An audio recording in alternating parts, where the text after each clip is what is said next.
if we spin, spin, spin, we have no spinny, spinny, spinny. Oh dear. Oh dear. But if we spin, spin, spin, we have spinny, spinny, spinny.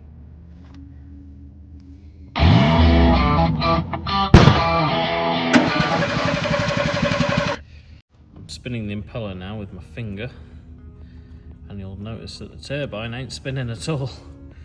So she is a very, very poorly turbo. Something in the middle is no longer attached, as opposed to the new one, which I can really not put my grubby fingers inside. But if I spin the impeller on this one, the turbine spins beautifully. And there is of course no play. It's a new day, we'll call it day 2 of the turbo rebuild, where in reality I think we're probably on around day 3, because I haven't touched it for a couple of days, mostly just due to enthusiasm. I haven't really had much interest in doing it until now, again finishing it. So we're at the stage where the turbo is still off. Found a couple more issues with it. Issue number 1, completely unrelated, is the near sides of the passenger brake caliper is sticking.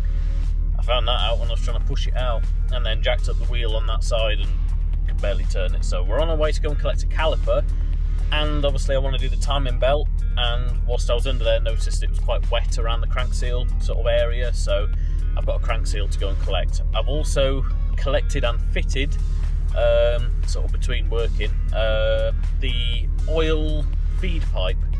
One of the guys on a Facebook post that I put up about the job, because I was asking for a bit of advice about what the noise was initially, just so I could be 1000% sure it was the turbo.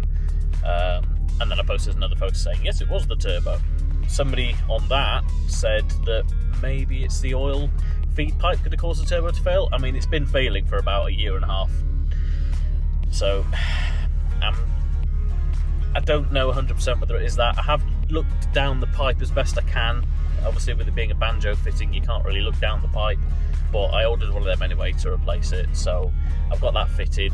Better safe than sorry. He also said to check the oil pickup. So when I drained the oil, I looked into the drain plug with my little sort of endoscopic camera.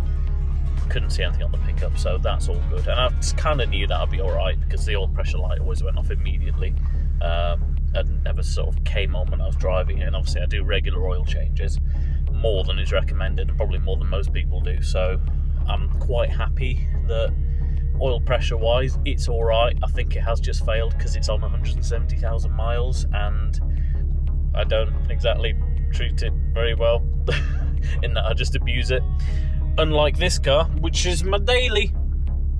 We're in the Subaru. I've been in the Subaru for about a week-ish now, and I mean, it's been mega. It drives really well. It's a good daily. Massive boot, so I can put loads of stuff in it. Is very, very heavy on fuel. Like, very heavy on fuel. I brimmed the tank, which is about 70 quid-ish, when it was nearly empty. I've driven to Cambridge and back, and sort of around my work area, and I went to McDonald's, and we had to refuel. Yeah, some of that is my own fault, because I can't help but make it do turbo noises because it's very addictive.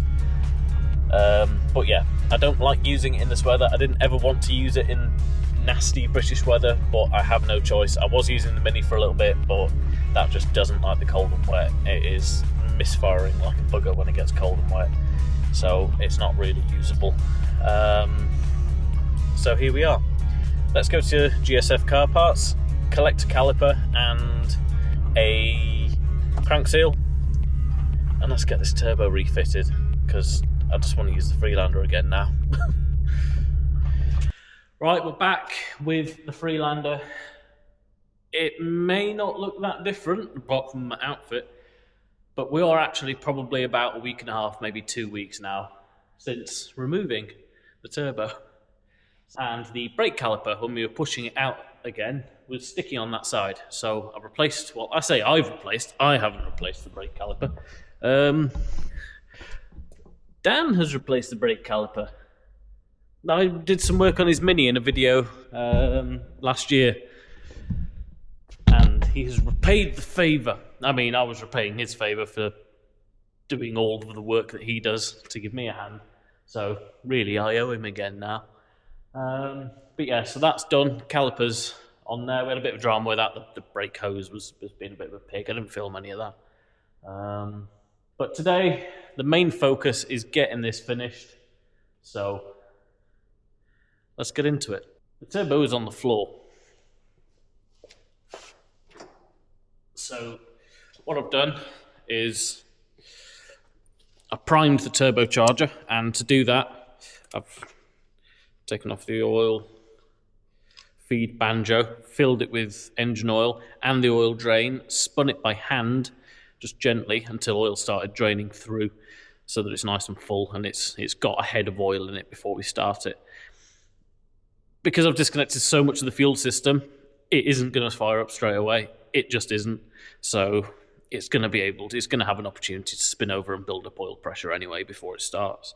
So whenever you fit a new turbo, always try and prime it with oil. Either, if you've not broken into the fuel system, disconnect the fuel pump fuse or the ignition fuse, or pull the coil packs out if it's a petrol, pull the fuel cut-off solenoid wire if it's a diesel, an old school diesel, to give this a chance to have good oil pressure through down to the bearings. Otherwise, it'll just kill it straight away. You'll literally kill a new turbo within seconds if you don't give it a chance to get a decent head of oil. So, enough chat, let's do fitting. What I'll do is I'll bring you underneath so you can see how much of a pain it is to feed this through. I mean, it isn't a pain, it's just I'm fat and lazy and I have to crawl underneath. Okay, so I'm laying underneath, and this sort of gap here is where we're going to try and feed the turbo. Just going to go onto the manifold there, and that's where the diamond pipe goes onto the side of it. I can sort of move the exhaust around to give myself a bit more space, hoping I can wedge it with the torch. But we shall see. Right, I've got that wedged precariously. So let's try and feed in das turbocharger. Which way round? That way round. I think it's going to matter at this point, is it? With this one having studs, I don't know if that's going to make it more difficult or not, because the other one was bolted. But we'll see. Two hands for this. Okay, so this is where we're at. You need to feed it in from the intake first with the actuator sort of in this bit, and then you can push it straight through, and then once it's in its sort of opening, I'm hoping I should be able now to twist it around like that so that I can get it to a good position to get the studs in, hopefully. I will need two hands for this though, so we'll just put that. The turbo's back on the bench. It was on the car, it now isn't on the car. You'll notice I've taken the studs out. Turns out these studs are way too short to go through the manifold. So that's fun, isn't it? So I've got some bolts, got some spring washers, and we'll try that.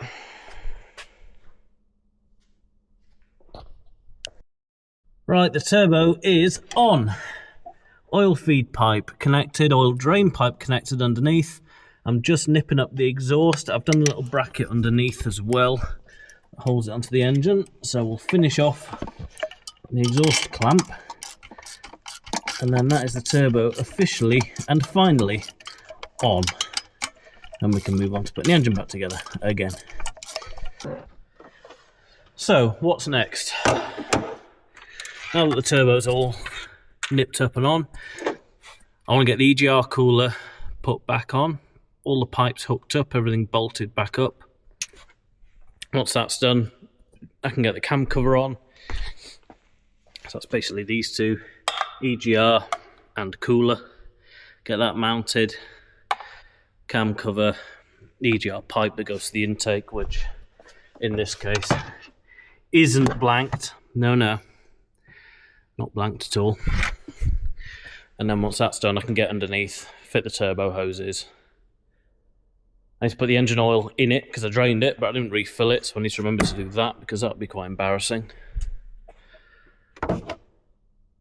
And then, yeah, fuel rail, crank it over, and hope it starts. Cool, so where are we at now? Well, we've got the EGR on, and the cooler and all of that. We've got the exhaust heat shield back on.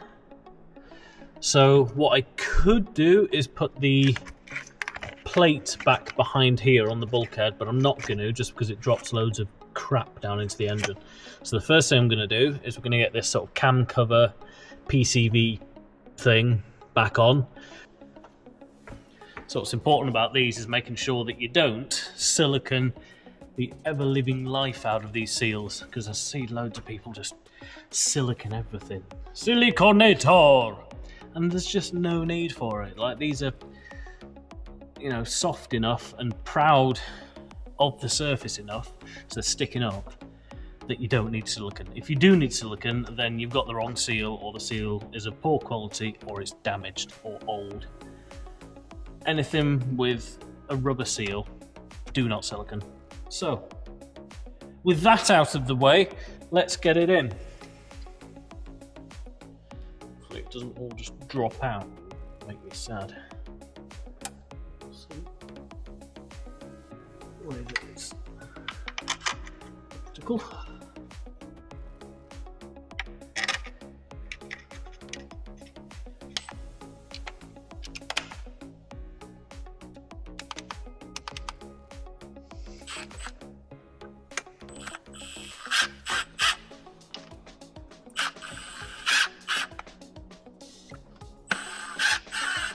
The mistake people do is over torque these as well, so that may sound aggressive, but it is only on its first setting, so it's nice and slow and steady, and is barely tight. So we will nip it up,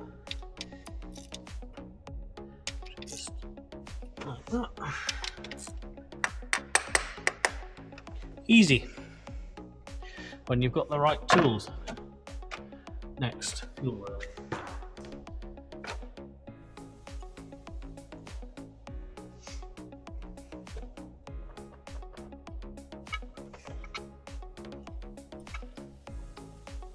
Get the fuel rail mounted securely, get the pipes on, and then when it comes to starting it, I'll leave the injector nuts cracked off just so that it'll bleed some of the fuel up to the point of the injectors. Then I'll nip them up, and it should hopefully then fire up quite easily.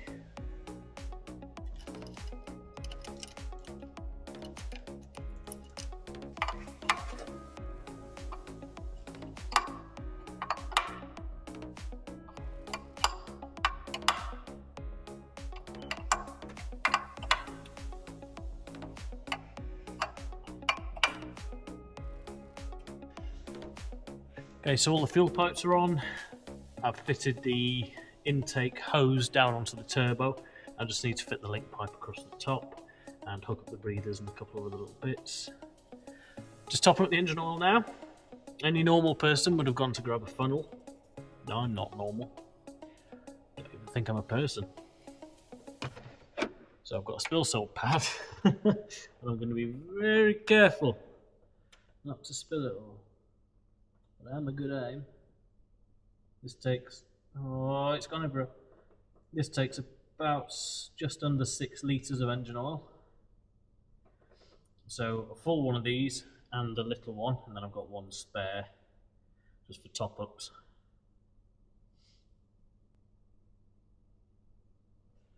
Right. So I'll put the other one in and then fit the link pipe on top and attempt to do a start. I've obviously left these loose so that when I crank it over, once the fuel rail primes, fuel should squirt out of those pipes. Then I can nip them up and try and start it. Right, so that's everything nipped up in the engine bay, mostly. I've left the back plate off for now. I've left the sort of wipers and the skull cover off for now. I've fitted all the hoses and everything. I've topped up the coolant, I've topped up the engine oil, and I've reconnected everything underneath. So the boost pipe is on underneath, all the intake hoses and stuff. I've replaced a couple of Jubilee clips that were cable ties because that's just naff. So it's nice and sealed. I've also cleaned this hose out in the tap just to get all the mud and the gunk out of there and dried it off, obviously. So let's try and start it. I'm going to plug in the code reader, just clear the faults that are on there, because obviously I've had the ignition on and I've disconnected stuff in order to move it. So I'll clear any faults so we're at a sort of fresh start base. We'll crank it, we'll make sure there's fuel coming through, we'll knock off these fuel pipes, we'll get them nice and tight, and then hopefully it should fire up. And then we'll leave it running for about 2 to 3 minutes. I kind of want to get it up to temperature idling before I even rev it, but it gives me plenty of time to walk around, check for leaks, and start to think about getting that cover put in place. Although I'll probably have to remove this intake hose in order to do it. You'll also probably notice that it hasn't got the new bumper on yet. No, I'll probably do that at some point this week. Might film it, might not. We'll see how we get on. Also, timing belt. Haven't done that either. Again, I'll do it this week. I just want to get it running, driving, moving so that it's not an ornament outside and I can actually keep using it. So, let's go. Okay, so we're just working our way through the faults. Obviously, there's some stuff that's relevant and quite a lot that isn't because the battery's been disconnected. I've had lots of stuff disconnected in the engine bay with the ignition on, so most of this is probably irrelevant, but there's a lot. There is a lot. So what we'll do, we'll go out with that. We'll clear all codes. We'll let them clear. We'll spin it over and we'll see if we can make a mess. Okay, so I've got a spill soap pad. I've cleared all the fault codes, so the pad should absorb any diesel that spurts up, so it doesn't go all over the bonnet and the windscreen and the engine. Right, let's try and crank it. I've sucked a little bit of fuel through from the return pipe. Let's have a go.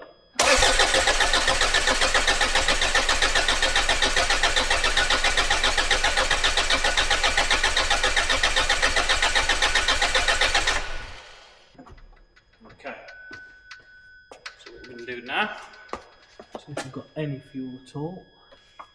Just starting to get damp actually. So I'll nip, obviously nothing on this, but I'll nip them up and we'll have a go. They're all nice and tight.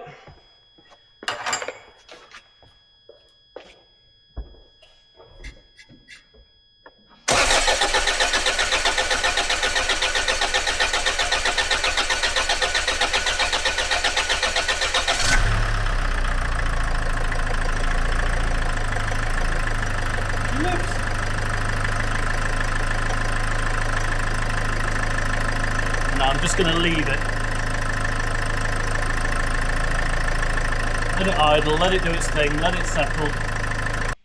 So that's it, everything done on the Freelander, new turbo fitted, fresh oil, everything's back together, she's good to go.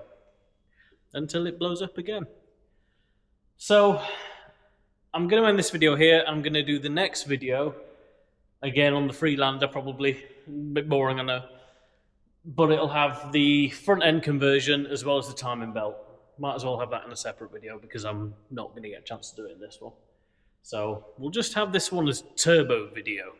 Yeah, so this can be turbo video, and then the next one can be everything else to make it look pretty video. So thank you very much for watching, really appreciate it. If you liked me being stressed over a turbocharger, please hit that subscribe button. Please like the video. If you've got any hints and tips, also bang them in the comments for if I ever have to do it again or do another one of these. That would be mega as well. So thank you very much for watching and see you on the next one. Good.